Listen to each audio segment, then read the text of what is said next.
It's Martin Sharp!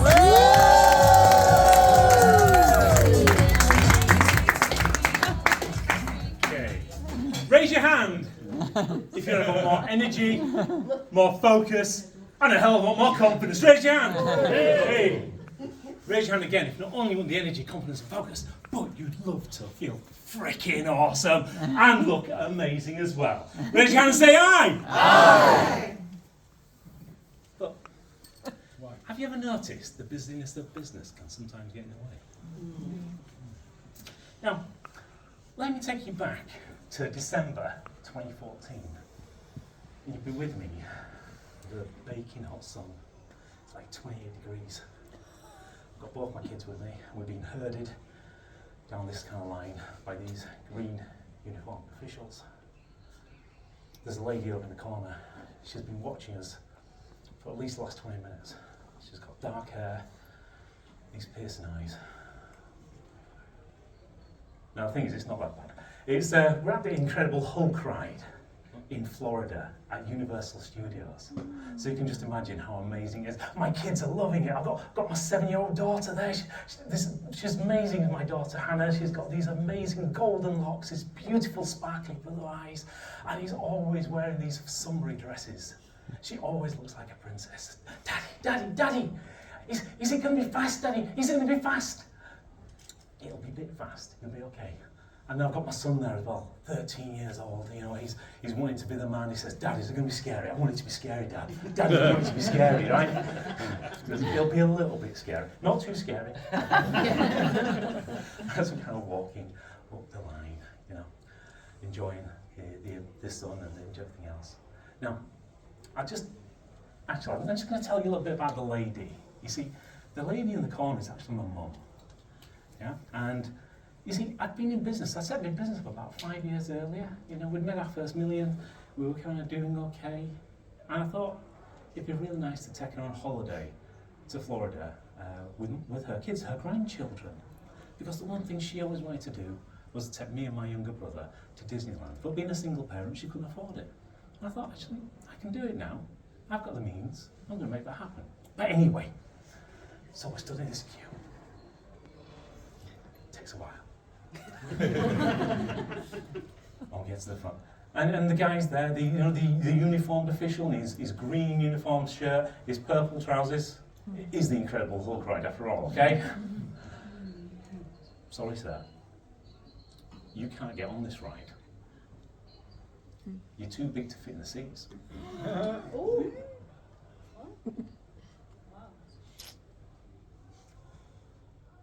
I'm mortified. Too big to fit in the seats. I'm in the land of the big people.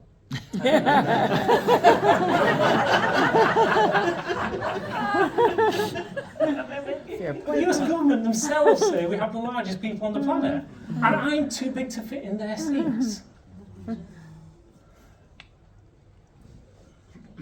Well, my kids, they've been queuing to go on this ride. Yeah. I'll introduce you to a new guy. He's called Andy. No, it's not this Andy. It's another friend of mine, Andy Arter. I've known him for years. We've canoed all the way around the world. We used to compete in canoe slaloms together, and do triathlons and things together. Amazing chap. He came on holiday with us. Don't ask why. And he goes, don't worry, mine. I'll take the kids on the ride. They'll never know. You go sit with your mum. So I did. Went over there. I sat with my mum. I'm watching the kids going by on the roller coaster. I think I can hear them laughing in the breeze. Can you hear it? Now, I'd love to tell you that that was the only time that happened. But it wasn't. In fact, it happened on several different rides throughout different theme parks during those 3 weeks that we were away. But I don't think I really got the message until one night we went back to the villa. Because do you guys do this? You know, when you go on holiday, you take those photographs Yeah. And we went through the photographs every evening because there was like a million different memories being made of these amazing things that the kids were doing, whether we were in Kennedy Space Centre or down at Clearwater Beach or in the theme parks or anything. And we'd look at all the photos on an evening before we went to bed. And I saw it. It was a photograph my mum had captured of me and my wife. And we're on the monorail between the Magic Kingdom and the car park. Do you know the one that kind of showing all the adverts and things? And I realised I had moobs. In fact, my moobs were bigger than my wife's boobs. and it was at that moment that I kind of realised, you know, I'd become 154 kilos. That's 24 and a quarter stone or 340 pounds, depending on which one you prefer to measuring. I had a 54-inch waist. And I had to kind of be honest with myself and realise that it's bloody painful. It's hard to get out of bed. You can't tie your own shoelaces without doing some sort of contortionist move. And I'm not going to be this flexible forever, am I? So I said, I'm going to change. Make a difference. Now, have you guys ever had that time in your life where you said, I'm going to make a change, I'm going to make a difference, I'm going to commit, I'm going to make this work, right? It's going to be do or die, yes or no? Yes! Absolutely. And that's what I did. So it was a straight back to Leeds, straight back down to Virgin Active. I'll have one of those memberships, please. I'll hire one of those PTs. Kez looks like a really, really dynamic lady. And yeah, she was. Not in that sense. I know what you're thinking. But yeah, she would literally be grueling exercise. And I kind of started reading it. I found out you don't need to just do the exercise. You need to do the eating, don't you, right? So download a diet plan off the internet, get one of those MyFitnessPal things. I'm tracking everything. I'm thinking, this is going to be great. Except, you know, a year later, nothing's kind of changed. You know, I'm in this position where I'm trying to fit in with what the fitness industry is saying. But I don't know whether I'm going to be in the same city, county or country, let alone being able to move there it's like 3-4 times a week and do all the meal preps. So the reality is, my results aren't that good. And it's probably because I'm spending so much time eating and drinking with clients, building consensus, making deals happen, and having a really good time with it as well. But you know, I come back, we're going to try something different, right? If that bit doesn't work, I'm not a quitter. So, I take up karate with my daughter. My daughter thinks it's great, she gets to kick the crap out of Dad. And when I'm not at home, when I'm down in London, a friend of mine, Ian, he's got a kickboxing gym down in Potter's Bar. I'll do that. That sounds great. And still wasn't getting the results. So I start to think of other alternatives. You guys know those things, those substances. Yeah, you've read about them, those the special diets. Mm-hmm. Yeah. And I started doing things like, you know, like fat-burning coffee. Mm-hmm. I mean, who the hell thinks fat-burning coffee is going to work? Bulletproof. A desperate man. And woman. And woman. And woman. Somebody who would do anything to get results. And after 5 years of trying, you find me and my wife on the island of Lanzarote. Oh God, this is harder than I thought it was going to be. How did you do this yesterday? And we sat on New Year's Eve, 2018, on the top of Mount Roja, looking out over the blue crystal sea as the sun's going down. You can feel the trade winds in the air. And my wife's amazing, the most beautiful woman on the planet. And the most amazing woman on the planet is living with me. And you know, Sarah, I don't know what I'm going to do. I've tried everything. Maybe, just don't know. But Martin, you're well respected. You're loved so much by your family. And you've got so many amazing friends. You go on all those adventures and things. Is your life really that bad? Well, no, not really. Then maybe this is who you're supposed to be.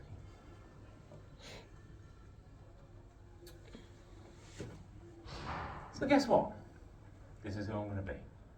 I'm going to be 154 kilos and live the rest of my life like this. But the thing is, I'm not from what would you call the best breeding stock. If I was a racehorse, I would have been shot by now, put it that way. So, my dad's got fibromyalgia, diabetes, he's had several bouts of cancer, and his twin brother, my uncle obviously, is his twin brother, he died of cancer a few years ago, pancreatic cancer. And worse than that, my younger brother, 2 years younger than me, he's already started with fibromyalgia and diabetes. So I know that if I'm going to live my life like this, I haven't got long. So I better just enjoy what I've got.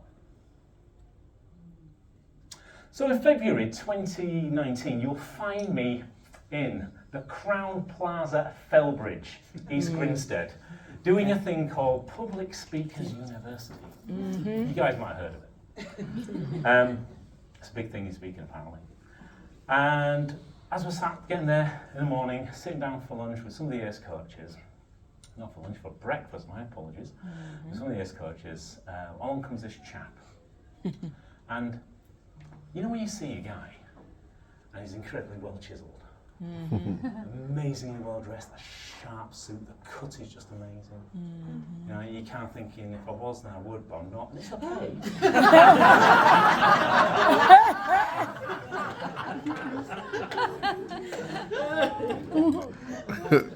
And anyway, he asked him, he asked, could he join us for breakfast? Of course you can. We're a happy bunch here. We start eating our breakfast and coffee.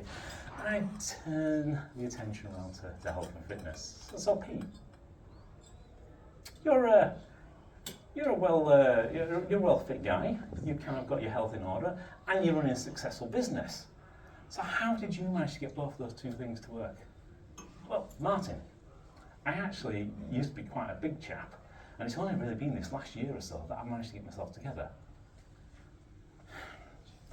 Have you ever been down to the gym and you've met that person and they go, I'm overweight, and they've put on like half a kilo, the world's going to die? Yeah.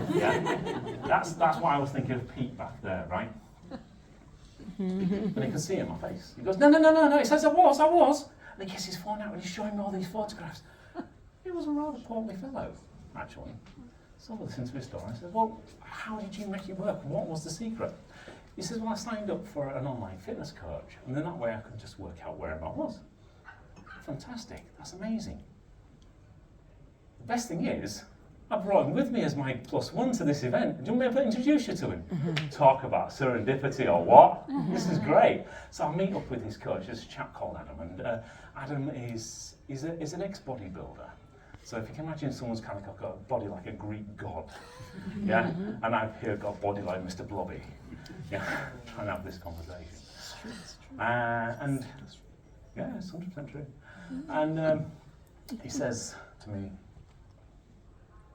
for you to get your change to work, you've got to pin it back to what you truly value.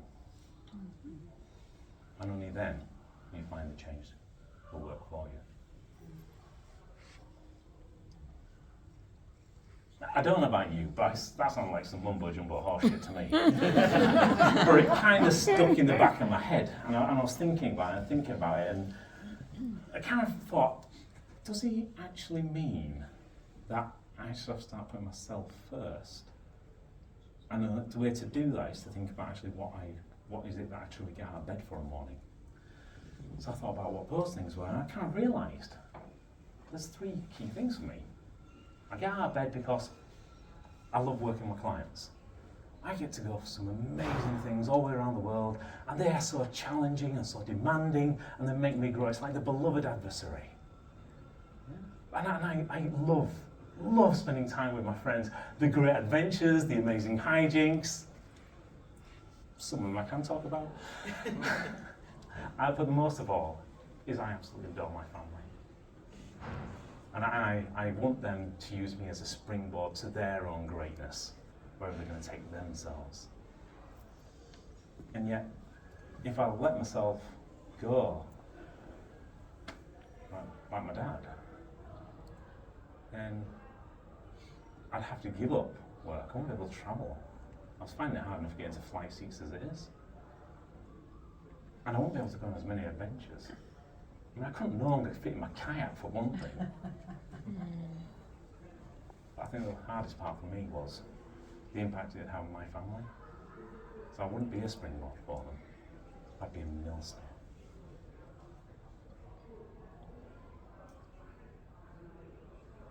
You guys ever had that moment in your life when you kind of realised it's not all about you, but at the same time it is? And the only way for you to change is to put yourself first. To become selfish so you can be selfless. I'll tell you one other thing, it wasn't easy. You know, I had to get myself there, sort myself out. I had to make everything kind of work for me. I was going to do it, going to make it happen. Maybe having my friends say, you know, Martin, come out for a beer with you, mate. You know, we're going to have great fun this evening, and it's going to be amazing. And I'd be saying, well, I might have one glass of wine, okay? Or my mum. My mum's the most amazing mum in the world, but she was going, Martin, you're flogging yourself to death. You know, don't do this. You know, come back. Have yourself some time on the sofa or something. But I persevered and went through it. And in fact, you suddenly find where your friends are, where your supporters are. Because if you're with me in the June of 2019, you'd find me on stage with this Andy Harrington. and we're doing the usual thing. We're having a bit of a laugh. We're kind of having the PSA going on, and he turns to me and says, "Oh, so Martin, I hear you're finally going to get down to sorting your weight out." I said, "Yes, Andy." He says, "Great, what's your target?" Oh, fuck, I thought about that. Alright, so let me think about this, right. It's, when I was competing in slalom, I was doing it sub 94 kilos. If I can do that again, that'd be awesome. 94 kilos, mate, that's what we're going to go for. Right, when are you going to do it by? Oh, fuck. He asks the hardest questions, doesn't he? Bit of mental maths. Okay. I can do it by this time next year. And he says, right, you're on. He says, I'll tell you what, this time next year then, we'll do a photo shoot together. You know, tops off, full muscle thing. I'm thinking, oh, fuck. This thing's on, isn't it, right? So that's it. I was up for it. We were going for it. We're going to do all of it. So, you know, little by little, things started to change.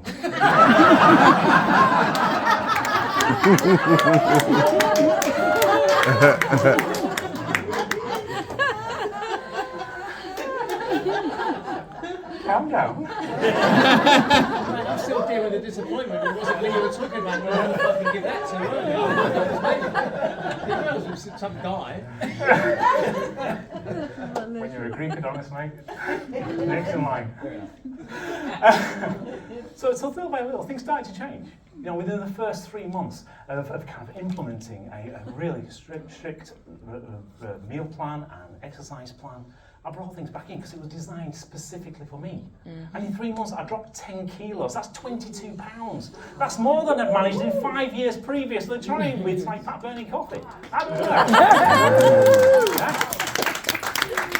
little bit like life change, you know, and you know, I'm still working, I'm still flying all around the world, and I'm having to learn how to adapt, how to make things work in my life as a busy business person, as a busy entrepreneur, as a busy consultant. You know, so it doesn't matter whether I'm working in a luxury gym in Dubai, a rooftop gym in Prague, or an interesting basement gym in Bucharest. I can tell you that's another story. But I made those changes happen. And you know what? On a strip.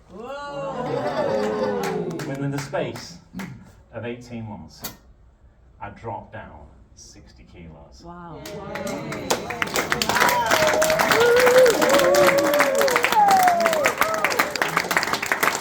Not only that, my waist went from 54-inch waist to 32-inch waist. Amazing. Nice. And if you guys have done your maths, you'll realise that we couldn't have done that photo shoot because it was in the middle of the COVID lockdown. So we're still going to do it. Absolutely 100%.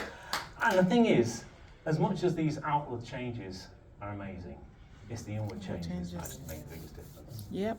Yeah, I've got energy again. I can do handstands if I want. Haven't worked out how I'll get those into a board meeting yet, but I'm working on it. and I've got this confidence that I didn't know I even had.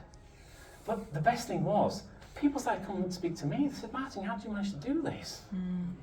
Yeah, and that's why I developed the SharpFit Transformational Toolkit. And it's been fantastic working with so many amazing clients, like the absolutely fantastic Moses. Moses, come on, guy.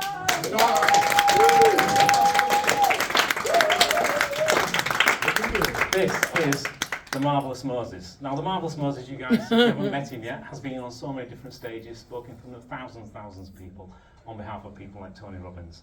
And he's had so many magic moments on stage and off stage. And in fact, some of those off stage ones probably caused you to become a bit more of a chunky monkey, I think. But the thing is, if you'd seen him November last year? Yeah, December. Yeah, this Before starting the program with you. Yeah, so this suit was like a drum skin. And now look at him. In fact, take the top off because your shirt is one that you haven't worn since you were 20 in 2014.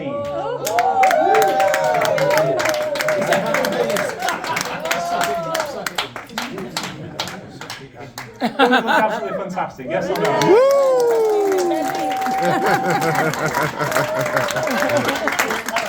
I can still have tears in picture. You see, I'm nothing special, but the skills that I've learned are. And the thing you've got to remember though is, never get so caught up in business that you forget to live your life. Yep. Give it up for Martin Sharp. Thank you. Handstand, please. Handstand.